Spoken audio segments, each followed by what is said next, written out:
Magandang araw sa inyong lahat mga kapatid. Saan man po kayo naroroon ngayon, binabati ko kayo lahat ng mga new converts sa ating serye ng mga aral at turong nanggagaling sa kanyang hinirang na anak. Ako'y magpapatuloy at alam kong ito ay pagpapala sa inyong lahat na inyong tinatanggap mula sa akin, diretso, no?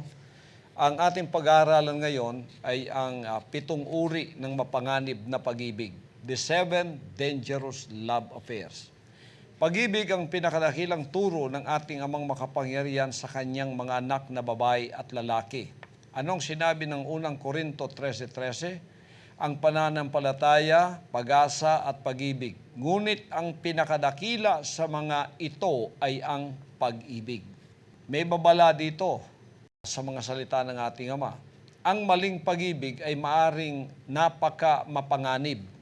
Sinasabi ng Jeremiah 17:9 sa Ingles, "The heart is deceitful above all things and desperately wicked. Who can know it?" Sinabi ng Jeremiah 17:9, ang puso ay magdaraya ng higit kaysa lahat ng bagay at totoong masama. Sinong makakaalam? Pag pinag-uusapan dito ang puso, yung pusong sinasabi dyan, yung pag-iisip mo actually yan eh. Hindi naman yung organ na puso. Ang puso dyan yung nagbibigay ng buhay sa iyo. It's pumping a lot of red liquid that gives life to your extremities, and actually it is the organ that pumps it, the heart. But when heart ang pinag-usapan, yung pag-iisip mo yun. So, dito nagmumula ang sinabi ni Jeremiah ng kasamaan. Kasi yan, pugaran o pugad ng serpent seed ang ating pag-iisip, ang ating puso. Pugad ng serpent seed yan. Diyan siya namumugad. Kaya pagka ikaw, Diyos ka sa sarili mo, ang sinusunod mo, ang sarili mong kalooban, marami nang paikot-ikot yan. Kung baga pa sa istorya, marami nang plot na pinupuntahan yung pag-iisip mo. Biglang-bigla, kukurbada yun. Pagka sinunod mo doon, liliko na naman sa kanan. Pag sinunod mo sa kanan, pupunta na naman sa kaliwa, dediretso. Ganon kamagdaraya ang ating mga puso kung ito'y hindi pa nahugasan. So, ang 7 uri ng mapanganib na pag-ibig nating pag-aaralan ngayon ay number 1. Ito, ang pag-ibig sa sarili. Ang taong mapagmahal sa sarili ay nagpapahalaga sa sariling buhay masigit kaysa pag-ibig para sa Ama. Mapanganib yun. Dapat ibigin mo nga sarili mo. No? Sabi niya, love your neighbor as yourself. Ang ibig sabihin, may pag-ibig ka rin sa sarili mo. Pero ang pag-ibig mo sa sarili mo, lumampas pa sa pag-ibig mo sa Ama. Mapanganib na pag-ibig yan, nakapagpapahamak yan. Kasi yan salungat sa sinabi ng Amang sinabi niya. Nang magkagayoy, sinabi ni Jesus sa kanyang mga alagad sa Mateo 16:24-26, kung ang sino mang tao ay ibig sumunod sa akin, ay tumanggi sa kanyang sarili at pasanin ang kanyang krus at sumunod sa akin. Sapagkat ang sino mang mag-ibig iligtas ang kanyang buhay, ay mawawalan nito. At ang sino mang mawalan ng kanyang buhay, dahil sa akin, ay makasusumpong niyaon. Sapagkat ano ang pakikinabangin ng tao kung makamtan niya ang buong sanlibutan at mawalan siya ng kanyang buhay? O ano ang ibibigay ng tao na katumbas ng kanyang buhay? Kikita mo dyan mga kapatid na kung tayo ay sumusunod sa ating dakilang Ama, ang utos niya sa atin, itanggi natin ang ating sarili. Ay, ibig sabihin, deny yourself. Deny yourself. Take up your cross and follow me. Pasanin mo ang krus mo at sumunod ka sa akin. Ang sinabi niya riyan, sapagkat ang sino mang mag-ibig iligtas ang kanyang buhay, mawawalan nito. Halimbawa, nasa old world ka, sumunod ka sa kanya sa new world. Siyempre, mawawala yung buhay mo sa old world. Kung ayaw mong mawala yun, mawawala sa iyo ang new world. Pagka nasa new world ka naman, sa bagong pananampalatayang nagsisi ka, gusto kang bumalik doon sa old world, mawawala naman sa iyo ang buhay sa new world. Kaya hindi pwedeng pagsabayin ang dalawang sanlibutan ito. Isa-isa lang ang ating dapat lakaran. Huwag mamangka sa dalawang ilog. Iwanan mo ang isa, puntahan mo ang isa, o kaya iwanan mo ito at puntahan mo yon. Saan ka? Kung ikaw gustong maligtas, iwanan mo ang dating buhay mo. Kailangang mamatay yun upang makapasok ka sa isang bagong buhay ng pagmamahal mo ay ang pagsunod sa kalooban ng dakilang Ama. Nung sinabi niyang, sumunod ka, pasanin mo ang krus mo, itanggi mo ang sarili mo, pagmamahal na yun sa Kanya. Hindi na pagmamahal sa sarili mo, na higit pa sa pagmamahal sa Kanya. Mahal mo ba siya? Iiwan mo ang lahat ng dahil sa Kanya. Ang pangalawang mapanganib na pag-ibig ay ang pag-ibig sa salapi o yung love of money. Ito'y nararapat lamang na gamitin sa pagtustos sa mga mahahalagang pangangailangan sa buhay at unang-una sa lahat sa panghahanap sa layunin ng Ama. Ang pera, mahalaga lang kung ito'y nagagamit sa kalooban ng dakilang Ama. Pero kung nabubuhay ka lang sa mundong ito, sarili mo lang ay natupag mo, nagtatrabaho ka nga para sa sarili mo lang, tulad ka ng mayaman, naging successful, naging businessman, nagkaroon ng malalaking bodega, napakarami ng mga bagay na naroroon na mahahalaga. Isang araw, tinignan niya mga bodega niya at sinabing, kaluluwa, kumain ka, magsaya ka, magpiesta ka, sapagkat napakarami ng mga bagay na naihanda ko para sa iyo. Sabi ng Ama, ikaw hangal, ikaw haling, ngayong gabing ito kukunin ang kaluluwa mo. At sino ang magmay-ari ng lahat ng mga tinipon mo? Ganito ang mangyayari sa mayayaman dito sa mundong ito, ngunit walang kayamanan sa langit. Unang-una, ang salapi nagpapayaman pisikal. Pero ang tunay na kayamanan, espiritual. Kaya sinabi niyang, seek ye first the kingdom of God and His righteousness, and all these things shall be added unto you. Hanapin muna ninyo ang karya ng Diyos at ang Kanyang katuwiran, at ang lahat ng mga ito ay idaragdag sa iyo. Pero kung hinahanap mo, pera lang, walang kinalaman ang Diyos sa mga pinaghanap mong pera, pang sarili mo lang, ganid ka sa pera, walang pakialaman Diyos dito, akin lang to. Ganid ka sa pera, matakaw ka sa pera. Anong sabi ng unang Timoteo 6:10 sa iyo? Sapagat ang pag-ibig sa salapi ay ugat ng lahat ng uri ng kasamaan, na sa pagnanasa ng iba ay nangasinsay sa pananampalataya at tinuhog ang kanilang sarili ng maraming mga kalumbayan. For the love of money is the root of all evil, of all kinds of evil, for which some have strayed from the faith in their greediness and pierced themselves through with many sorrows. So, love of money is not in itself evil. But the love of money, that means there is no other passion in your life but money, and you even would sacrifice your life for it without God in your life. It's okay as long as you have the money, then you know you have the love of money. Alam mo, pag-ibig ka sa pera, pagka pati Diyos, iiwanan mo na nang dahil sa pera. Pati Diyos, wala na sa iyo nang dahil sa pera. Delikado ka nun. Pagka ganun ka, ang sinabi ng banal na aklat, ang pananampalataya mo mawawala at tutuhugin mo ang sarili mo ng maraming sorrows o mga kalumbayan. Ngayon, ang mga leksyong ito na espiritual, napakahalaga na ating malaman, sapagkat ang mga bagay na ating ninanasa ay pang-pisikal lamang. Ngunit ang dapat unahin natin ay ang pang-espiritual. Ito, may lesson dito, mga kapatid, kung ano ang katakawan sa pera na maaaring pumasok kanino man, pati hindi lang anak ng Diyos. Pati yung mga apostol, pinasukan din ito. Tingnan niyo yung istorya sa Luke 22:1-6. Sinabi rito, Malapit na ang pista ng mga tinapay na walang lebadura na tinatawag na Paskwa. Ito yung pagtatraidor ni Judas, ano? Ayun traidor sa Tagalog. Pagtataksil ni Judas. Tingnan nyo, Tagalog kayo, hindi nyo alam. Pagtataksil ni Judas. Malapit ng piyesta na tinapay na walang lebadura na tinatawag na Paskwa.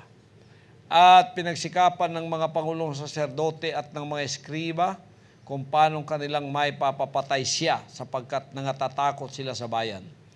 At pumasok si Satanas kay Judas na tinatawag na Iscariote na kabilang sa 12. At siya'y umalis at nakipag-usap sa mga pangulong saserdote, mga punong kawal kung paano may bibigay niya siya sa kanila. At sila'y nangagalak at pinagkasunduang bigyan siya ng salapi. At pumayag siya, tumanap ng ukol na panahon upang kanyang may bigay siya sa kanila nang hindi haharap, nang hindi kaharap ang karamihan. Itong pagtataksil ni Judas, pinasukan siya ni Satanas, pagkatapos lumakad siya, pinagkanulon niya si Jesus Christ. Nagtaksil siya, pinagkatulo niya. Kung paano niyong huhulihin, ganito yun, ganito yun, ganito yun. Oh. Sa katakawan ng pera. Ngayon, binigyan siya ng pera, kinuha niya, at pagkatapos pinagkanulo niya ang kanyang tagapagturo, ang kanyang tagapagligtas. Napakasama, no? Kaya dito, makikita ninyo, delikado kung may pag-ibig kayo sa pera. Ang pera kailangan natin. Lahat ng pera kailangan natin. Pero huwag kayong mag-attach sa pera. Wala tayong attachment sa pera. Gagamitin lang natin ang pera mahalaga lang kung ito'y may kaugnayan sa kalooban ng ating dakilang Ama. Pagka wala, iwanan ninyo. Walang kwenta yan. Mas tayong dapat mag-attach. Tayong kumapit sa kalooban lamang ng ating dakilang Ama. Tingnan ninyo, sinong modelo nyo? Ako. Lahat ng pagpapalang pera yata, binigay na ng Ama sa akin, pantustos sa kanyang gawain sa lupa. Pero ang attachment ko nananatiling para sa kanya lamang. Ginagamit ko lang ang perang yan para sa kanyang kalooban. Kung di ko magagamit yan sa kanyang kalooban, alisin ninyo, hindi ko kailangan yan. Wala na akong kailangan sa sarili ko, may damit na ako. May sapatos na ako, may pagkain na ako. May pang-travel na ako. Para sa kanyang gawain lahat yon. Maliban dyan, sobra pa dyan, hindi ko na kailangan.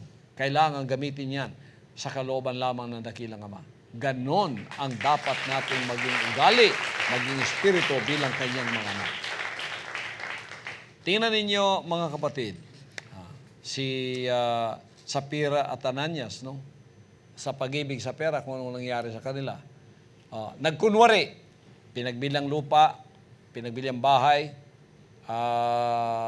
ginaya nila yung ibang mga matatapat na lahat binigay sa paanan ng mga apostoles. Sila nagkunwaring binigay lahat pero kalahati lang pala. Sabi ni Pedro, yung pag-ibig sa salapi ang nagpahamak sa kanya. Bakit di ka nagsabi ng totoo? Sa iyo naman yan. Kung sinabi mo, di sa iyo naman yan. Kung ayaw mo ibigay ang buo, kalahati lang. Bakit di ka nagsabi? Nagsinungaling ka sa banal na espiritu. Kagad-agad natumba si Ananias. Darating naman si Sapphira. Sinabi niya, yung naglibing sa asawa mo, dumarating na rin siya rin maglilibing sa iyo. Natomba siya, namatay din. Dahil sa pag-ibig sa pera yon. Si Sapphira at Ananias ay napahamak. Ganon din ang pagkakasala ni Achan sa Joshua 7:1-26. Yung Acts 5:1-10, istorya yan ni Sapphira at Ananias. Ang Joshua 7:1-26 naman, ang pagkakasala ni Achan. Sinabi ni Moses, huwag kayong kumuha ng anuman sa mga bagay ng kaaway, ginto, pilak, damit. Ialay natin lahat yan para sa Ama. May pag-ibig sa salapi si Achan. Kinuha yung gold, kinuha yung silver, kinuha yung damit. Kaya nadiskubre siya sapagkat ang Israel hindi makapanalo. Sabi ng Diyos, may nagkasala sa inyo. Suriin mo, Joshua, kung sino. Nakita si Achan. Ikinamatay niya yon at ng lahat ng pamilya niya. Delikado yun. Pangalawang yun, pag-ibig sa salapi. Ang pangatlo ay ang pag-ibig sa papuri ng tao. Ang paggawa ng mabuting bagay upang makamtan ang mabuting reputasyon sa mata ng tao ay makamundo. Ngayon, kung gumagawa ka ng isang bagay para lang purihin ka ng mga tao, papuri sa mga tao yun. Praise of men, the love of the praise of men. Gusto mo, pinupuri ka ng tao, parang addicted ka sa papuri ng tao, kaya pag may ginagawa kang bagay, o Guinness Book of World Records, hali kayo. O Newspaper Inquirer, hali kayo. Kunan ninyo ng camera itong lahat ng ginagawa ko. Papurihan ninyo ako. Wala. Breaking world records. Papuri ng tao. Ang dapat unahin natin ay ang papuri na nagmumula sa Diyos. Tingnan ninyo yung sanlibutan, yung sinasabi kong old world of the lust of the flesh, lust of the eyes, and the pride of life. Yun ang old world. Huwag kayong magkipagkaibigan sa old world na yon, sa sistemang yon. Sapagkat ang pagkikipagkaibigan sa old world na yan, na kung saan pupurihin ka, pakikipag-alitan sa Diyos yun. Tingnan niyo ako, I am in the world, but I am not of this world. Ako'y nasa mundo, ngunit hindi ako makamundo. Kaya nagpapatuloy ako sa kalooban ng ating dakilang Ama. Kaya tingnan niyo, ang old world na to, old world, galit sa akin, di ba? At any given time, usigin ako niyan. Kasi hindi ko kaibigan yan eh. Hindi ako makikipagkaibigan sa sistema ng sanlibutan yan. Pero yung tao na rin yan, mahal ko yan. Yan ang gusto kong iligtas. Pero yung sistema nila, hindi ako papasok doon. That is the old world. Don't love the old world. Sinabi niya sa Santiago 4:4, sinabi niya, do you know that friendship with the world is enmity with God? Whoever wants to be friend of the world makes himself an enemy of God. Sinabi niya, kayong mga mangangalunya, hindi ba gaya ninyo nalalaman na ang pakikipagkaibigan sa sanglibutan ay pakikipag-away sa Diyos? Sino mangang mag-ibig na maging kaibigan ng sanlibutan ay nagiging kaaway ng Diyos. Tayo, nasa sa sanlibutan tayo, pero di tayo makasanlibutan. Kaya at any given time, yung sanlibutan na yan, usigin tayo. Pero nililigtas natin yung mga kaluluwa dyan, kaya nakikipag-ugnayan tayo sa kanila para sa kanilang kapakanan ng kanilang kaluluwa. Pero yung sistema ng sanlibutan, hindi natin minamahal yon. Mahal natin ang sistema ng Ama. Anong sistema ng Ama? Sundin ang kanyang kalooban. Anong sistema ng old world? Sundin ang sarili, serpent seed. Ang sarili mong kalooban, kagustuhan ang siyang sundin mo. Wala yon. Pag-ibig sa papuri ng tao, pag ikaw gano'n, pupurihin ka ng tao. Ako, pinupuri ba ako? Nilalait ako. Pine-persecute ako. Ganon din kayo. Pero kayong mabahala dahil mahal tayo ng ating amang makapangyarihan dahil sumusunod tayo sa kanyang dakilang kalooban. Pangapat, mga kapatid, ang pag-ibig sa kaaliwan. Nag-uugat ito sa maraming pamamaraan. Pangangalunya, pakikipagtalik ng hindi kasal, karumihan, kahalayan, paglalasing, kalayawan. Tingnan mo ang Galatians chapter 5:19-20. At hayag ang mga gawa ng laman sa makatuwidayang mga ito. Pakikiapid, karumihan, kalibugan, pagsamba sa Diyos-Diyosan, pangkukulam, mga pagtataniman, mga pagtatalo, mga paninibugho, mga pagkakaalitan, mga pagkakampi-kampi, mga pagkakabahabahagi, mga hidwang pananampalataya, pag-ibig sa kaaliwan, kasalanan, mga bunga ng laman, tulad ng pangangalunya, yung may mga asawa, nangangabit pa ng iba, yun ang mga hindi kasal, nakikipagtalik sa isa't isa, pakikiapid yun sa harap ng ating banal na Ama. Ano pa? Karumihan. Kaya yung karumihan dito, hindi kinwali pa eh. Itong karumihan dito, ibig sabihin, maruming katawan, maruming bahay, basta karumihan. Bunga ng laman yan. Kalibugan. Kaya dito, wala yung nakikipagtinginan tulad ng sanlibutan, magkikita-kita lang, mata-mata lang, tapos okay na. Pagsamba ng Diyos-Diyosan, alam na natin na hindi yon. Kakalooban ng Ama. Pangkukulam. Merong pangkukulam dito? Alam niyo yung pangkukulam? Psychological yung pangkukulam eh. Hindi naman talaga manika yung gagamitin mo eh. Pangkukulam yung psychological, You inflict damage on someone psychologically, pangkukulam yun. Mga pagtataniman, yung pagalitan, yung pagtatampuhan, mga pagtatalo, mga paninibugho, mga pagkakaalitan, mga pagkakampi-kampi, pagkakabahabagi, mga hidwang pananampalataya. Hindi kalooban ng Ama yan. Yan ay bahagi ng pag-ibig sa kaaliwan. Tingnan mo ang unang hari, 11:1-6. Ang Haring Solomon nga ang sumisinta sa maraming babaeng taga-ibang lupa na pati sa anak ni Faraon, mga babaeng Moabita, Amonita, Edomia, Sidonia at Heteya, sa mga bansa na sinabi ng Panginoon sa mga anak ni Israel, kayo'y huwag makihalo sa kanila o sila man ay makihalo sa inyo, sapagkat walang pagsalang kanilang ililigaw ang inyong puso sa pagsunod sa kanilang mga Diyos. Nasabi si Solomon sa mga ito sa pagsinta, at siya nagkaroon ng 700 asawa na mga prinsesa at 300 babae at iniligaw ng kanyang mga asawa ang kanyang puso. Sapagkat nangyari nang si Solomon ay matanda na, iniligaw ng kanyang mga asawa ang kanyang puso sa ibang mga Diyos at ang kanyang puso ay hindi naging sakdal sa Panginoon niyang Diyos, sa gaya ng puso ni David na kanyang ama, sapagkat si Solomon ay sumunod kay Astarot, diyosa ng mga Sidonia, at kay Milcom na karumaldumal ng mga Amonita, at gumawa si Solomon ng masama sa paningin ng Panginoon at hindi sumunod na lubos sa Panginoon na gaya ng ginawa ni David na kanyang ama. Tingnan mo dito, si Solomon, mahilig siya sa mga bagay na hindi kaaliw-aliw sa harap ng ating ama. Mahilig siya doon na magkaroon ng maraming kaaliwan sa kanyang napakaraming mga asawa. At ano ang nangyari? Hindi niya nakontrol. Siya ay tinuruang magsamba ng Diyos-Diyosan.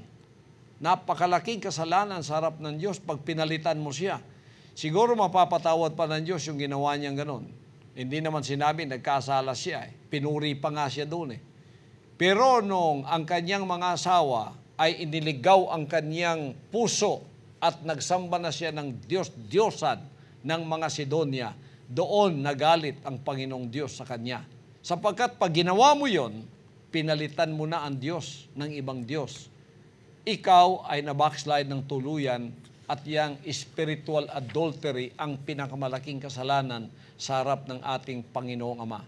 Kaya nahulog siya sa ikaapat na mapanganib na pag-ibig sa kaaliwan, na kung saan siya ang hindi nakasunod sa kalooban ng Ama, at ang katapusan niya, sinabi rito, hindi maganda yung record niya. Gumawa sila ng masama sa paningin ng Panginoon at hindi sumunod na lubos sa Panginoon na gaya ng ginawa ni David na kanyang ama. Sa atin mga kapatid ay hindi maaaring ganon, no? Kaya dito, ang espiritual ang naghahari, hindi ang laman. Hindi pwedeng maghari ang laman sa espiritu. Ang espiritual ang maghahari sa laman. May laman ako, may laman kayo, may laman tayong lahat. Sino ang hari ngayon dito? Ang espiritual na pagsusunod sa kalooban niya o ang ating laman? Ang ating espiritual. Kaya pwede ng pagsamahin ng laman at espiritu, basta ang espiritu ang siyang naghahari. Hindi ang laman ang naghahari. Kung ang laman ang naghahari, susunod ako sa kalooban ng laman. Hindi pwede yon. Ang laman ang susunod sa kalooban ko. Sa kalooban ng ating dakilang Ama. Ganyan ang mga kingdom citizens. Ang panglima ay ang pag-ibig sa kadiliman sa halip na kaliwanagan. Sila'y nasanay sa pagkakasala, tinanggihan ang katwiran na inaalok ng Ama sa kanila. Sinabi ng ating Amang makapangyarihan, John 3:19, ito ang katulan, na naparito ang ilaw sa sanlibutan, inibig pa ng mga tao ang kadiliman kaysa ilaw, sapagkat masasama ang kanilang mga gawa. Ang tao mas gusto sa kasamaan kaysa sa kaliwanagan. Pero dito pumapasok ang kahatulan. So tayong mga anak ng Diyos, anuman ang ating ginagawa, ilaw katotohanan, kalooban ng Ama ang ating sinusunod. At wala ng iba pa. Ang Efeso 4:18, na sa kadiliman ng kanilang pag-iisip ay nangahiwalay sa buhay na Diyos dahil sa kahangalang nasa kanila dahil sa pagmamatigas ng kanilang mga puso. Mga kapatid, mahalaga na mahalin natin kung ano ang kaliwanagan. Kung ano yung mga man of revelation, mga liwanag yan. Mahalin natin, pangawakan natin yan. Huwag nating bitiwan yan sapagkat ang katotohanan yan ang ating pagmamahal na sumunod sa kanyang kalooban. Palagi tayong may ilaw, liwanag na nag-guide sa atin.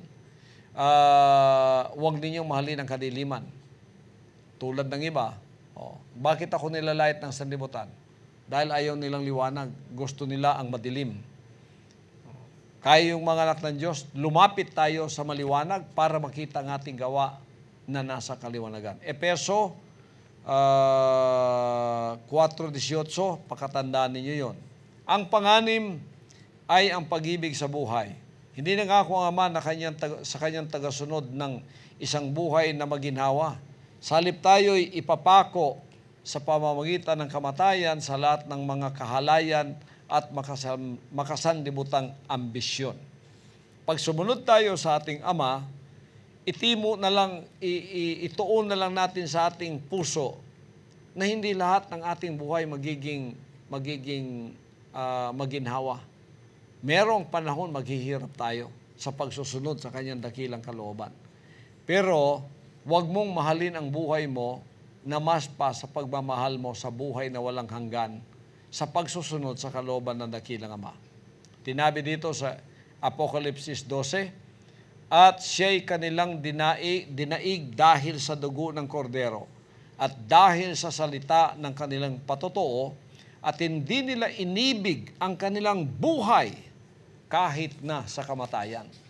Tingnan ninyo, sa pagsusunod natin, kailangang mag-alay tayo ng buhay natin. Mag-alay tayo. Huwag tayong matakot mag-sacrifice. Shadrach, Meshach, Abednego, panahon na tinawag sila at sila ay nag-alay ng kanilang buhay, dapat mag-alay. Nag-alay sila. Hindi nila minahal yung comfort zone nila. Daniel, ganun din. Nang tinawag siya dahil sa pagsusunod niya, dapat mag-alay siya ng kanyang buhay. Hindi niya kinompromise. Hindi siya pumasok doon sa makasanlibutang gawa na iwan ng Ama dahil ang comfort zone niya ay ayaw niyang iwan. Tingnan niyo, may mga kingdom citizens na ganyan Nang guminhawa ng buhay nila, umalis na sa paglilingkod. Nung mahirap pa sila, narito sila, hingi sila ng hingi sa Ama. Nang binigyan sila ng papapala, kaagad-agad, walang kaabog-abog, iniwan nilang Ama at pumunta na sa kanilang comfort zone. Dahil tinawag sila para mag-sacrifice. Tayo, pag tinawag tayo, mag-sacrifice, kayang iwan ang pag-aaral, kayang iwan ang pag-aasawa, kayang iwan kahit na ang ating sariling buhay para sa Kanya. Dakila sa Ama ang sino mang kingdom citizens na gagawa ng ganon. At ang pangpito, ang pinakamagandang pag-ibig na kuminsan ay mapanganib ay ang pag-ibig natin sa ating Panginoong Diyos na Amang makapangyarihan. Merong proseso ng paglilinis sa ating espiritu, sa kaisipan at mga puso upang sa gayon manatili tayong maging matibay sa kalooban ng Diyos. Atong sinabi niya, ibigin mo ang Panginoon mong Diyos ng buong puso at buong kaluluwa mo at buong pag-isip mo at ng buong lakas mo. Walang kupas ang pag-ibig ng Ama at ang kanyang kahabagan sa atin. Ito ay walang kondisyong pag-ibig at walang mas higit na pagpapahayag ng pag-ibig na ito kaysa dito sa sinabi niya sa unang Juan 4:8-11. Ang hindi umiibig ay hindi nakakakilala sa Diyos sapagkat ang Diyos ay pag-ibig. Dito nahayag ang pag-ibig ng Diyos sa atin sapagkat sinugo ng Diyos ang kanyang bugtong na anak sa sanglibutan upang tayo'y mabuhay sa pamamagitan niya. Narito ang pag-ibig, hindi sa tayo'y umibig sa Diyos, kundi siya ang umibig sa atin at sinugo ang kanyang anak na pangpalubag loob sa ating mga kasalanan. Mga minamahal, kung tayo'y inibig ng Diyos ng gayon, ay nararapat na mangag-ibigan din naman tayo. Ang pag-ibig na yan ng Diyos, kung minsan, idinadala tayo sa malalaking sacrifices upang patunayan natin na tayo nga ay mapagmahal sa Kanya. Dahil sa pag-ibig ng Diyos, pinako siya sa krus. Di ba mapanganib na pag-ibig yun? Pero pinako siya sa krus. At sinabi niyang, we love Him because He first loved us. Ngayon, tayo naman, ganon din ang ating dapat nasa puso. Handa tayong mag-alay ng ating buhay dahil siya, nag-alay siya ng buhay niya sa atin. Yan ang ibig sabihin ng, we love Him because He first loved us. Ay ibig sabihin, nag-alay siya ng walang kondisyon, ako ngayon mag-alay din ng walang kondisyon. Nag-alay siya ng kanyang buhay, ako mag-aalay din ako ng aking buhay. Yun ang ibig sabihin nun. So, nagpapasalamat tayo na sa lahat ng pag-ibig na ito, itong pinakapito na pag-ibig na kahit mapanganib, pero pag-ibig sa Diyos ang ating pinag-usapan dito, na pagkamahal na mahal mo ang Ama tulad ko, maring mawalan ka ng kamag-anak, maring mawalan ka ng kaibigan, maring mawalan ka ng girlfriend, maring mawalan ka ng boyfriend, maring mawalan ka ng buhay mo. Pero mas humihigit ang pag-ibig mo sa Kanya kahit mapanganib na pag-ibig yon, pero pag-ibig na nagliligtas sa ating kaluluwa. Purihin ng Ama sa lahat ng mga leksyon, leksyon na ating napag-aralan sa mga sandaling ito. Hanggang sa susunod na pagkakataon, mga kapatid, ipagpapatuloy natin ang pag-aaral ng Kanyang mga banal na salita bilang mga mana ng ating kapayagan. Purihin ang Ama at pagpalain kayong lahat ng ating dakilang Amang makapangyarihan sa lahat. Amen.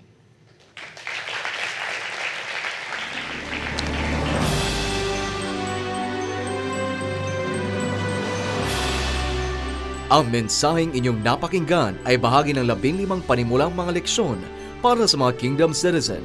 Antabayanan ang mga susunod pang mensahe ng hinirang na anak ng Diyos, Pastor Apollo C. Kibuloy.